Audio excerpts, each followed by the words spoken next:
in the city center of Kiev today with Vlad over here. Just chilling.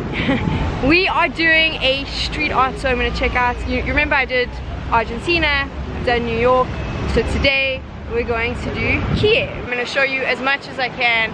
It's such a beautiful day, and this is like the old part of the city. It's really cool. So, well, you can't see it now. I'll show you properly. It should be quite cool. Let's go.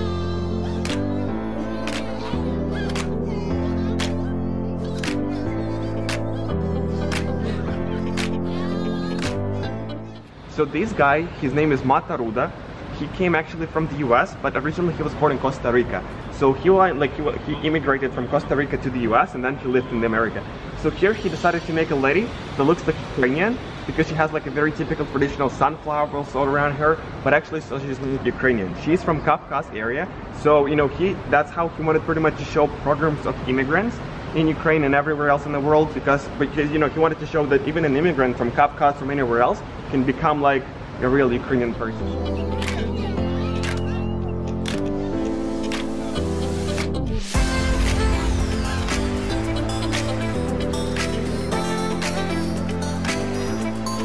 The thing about street art here is, much like in Argentina, it's completely legal. There's a puppy making friends with me. It's completely legal to do murals so long as you get permission from the buildings and it's not on something that has historical value. Graffiti, which you'll see as well a lot of, is not legal, obviously. And the piece behind me is incredible. It was made from plaster, so they just put the artist is from Portugal. The figure that you see is someone who's quite important to the Ukrainian revolution, and he put plaster on it and then dug out the little bits and pieces. Basically the idea being that beauty can come from destruction. It's incredible. It took him 7 days to make that, which is pretty impressive. There's a lot of like these sneaky murals around here as well, because I was walking down there filming, didn't even notice that piece of art was above me.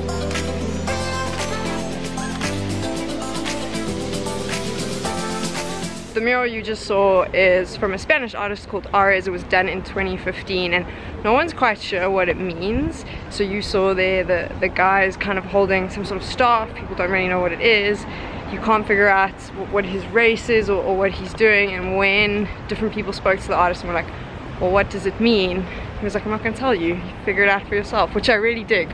I like that. Most of the street art that you see has some sort of message, normally political, but I like that one's a little bit of like, figure it out. You can work it out.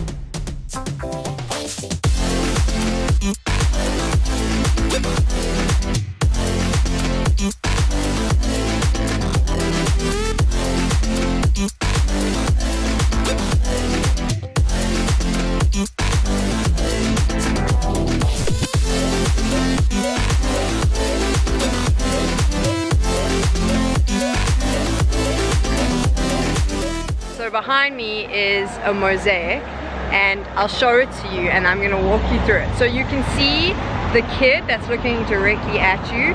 He is basically trying to tell you something, and the message he wants to tell you is that you need to look after Ukraine. It's a Ukrainian artist who did this with the mosaic.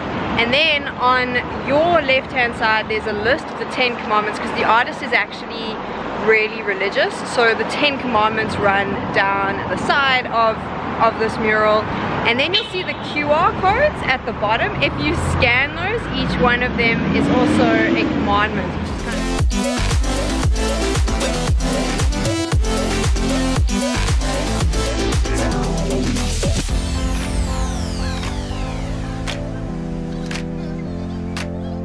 this incredible one, which I've panned up because I can't get the full expanse of it, was done in 2011. So it was illegal to do street art and murals then. He covered it with tarpaulin, did the whole thing, and then disappeared, and no one knows who did it. And no one quite understands what it means either, but I think it's a pretty impressive piece of art to make when no one is supposed to be doing this. To hide this is kind of smart.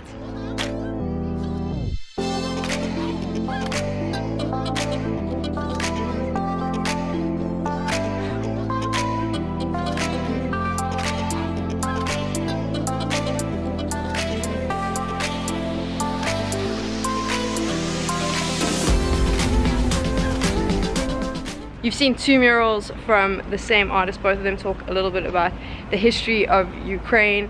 I really like the detail that goes into them. It's incredible. You saw that one. I didn't even notice the drawings in the stars until right at the end. It's incredible how much detail, like I said. And also what I really like is I saw a lot of political stuff in Buenos Aires, and I'll link here. This is far more sort of in your face, which I kind of dig that style. There's no hidden message. It's very clear what the artist is trying to say, which is kind of cool.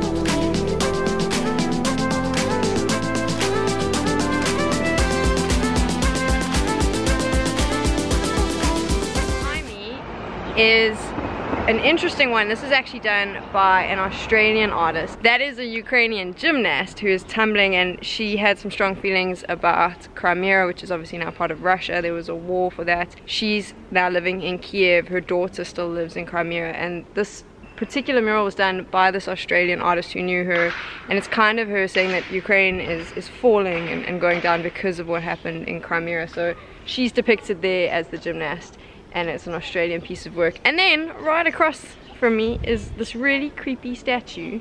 The same guy that did the mosaic that I showed you, he actually made this statue. He started making it and he just had that little bit done, and when he got to the next day there was a note saying there's actually a retired ballerina who lives in this building across from you, can you do a ballerina? So he made a ballerina, and then when he was finished there was a note on it saying thank you. She's kind of creepy though, not gonna lie. I wouldn't want to walk past this in the middle of the night after a few drinks, because I think I'd be super creeped out.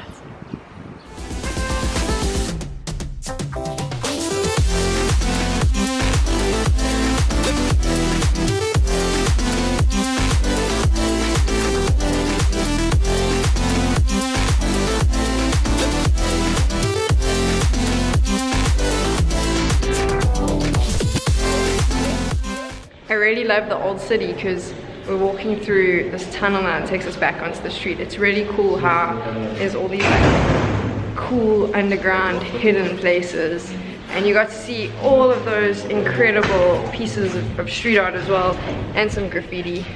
We're going back onto the main street now. Plus ravens that I just randomly threw in the video for you. So I'd love to know from you which was your favorite piece of art. Let me know in the comments. I have my favorites. So I really liked the funky, bright, strange colors in the type of park setting, just because it's very similar to my tattoo and I kind of like that style. But then I think my two other favorites, definitely those two pieces we saw from the Ukrainian artist, where he had sort of very in-your-face political messages, where you had Putin's face on a snake saying cut his head off, he's a snake. I really like that. I also like the colors he used. And then the one we saw with the plaster, just because I can imagine that must have been an incredible piece to work on. So those are my favorites. Let me know what your favorites are, and next week we're gonna go somewhere else. And if you ever come to Kiev and you want to take a walk around Kiev tours, I'll put a link below.